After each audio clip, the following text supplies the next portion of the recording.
Leo tarehe 6 ya mwezi wa 5 2025, mahakama ya hakimu mkazi wa Dar es Salaam katika eneo la Kisutu ilikuwa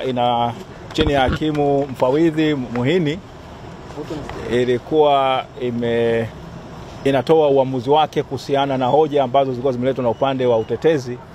kuhusiana na kitendo cha mahakama kuamua kuendesha kesi hii kwa njia ya kidijitali au kimtandao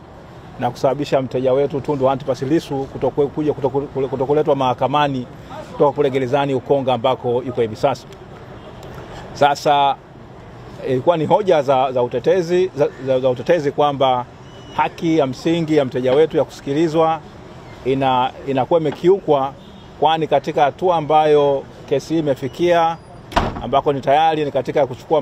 maelezo yale ya awali au kusikia maelezo ya awali kuhusiana na kosa lenyewe,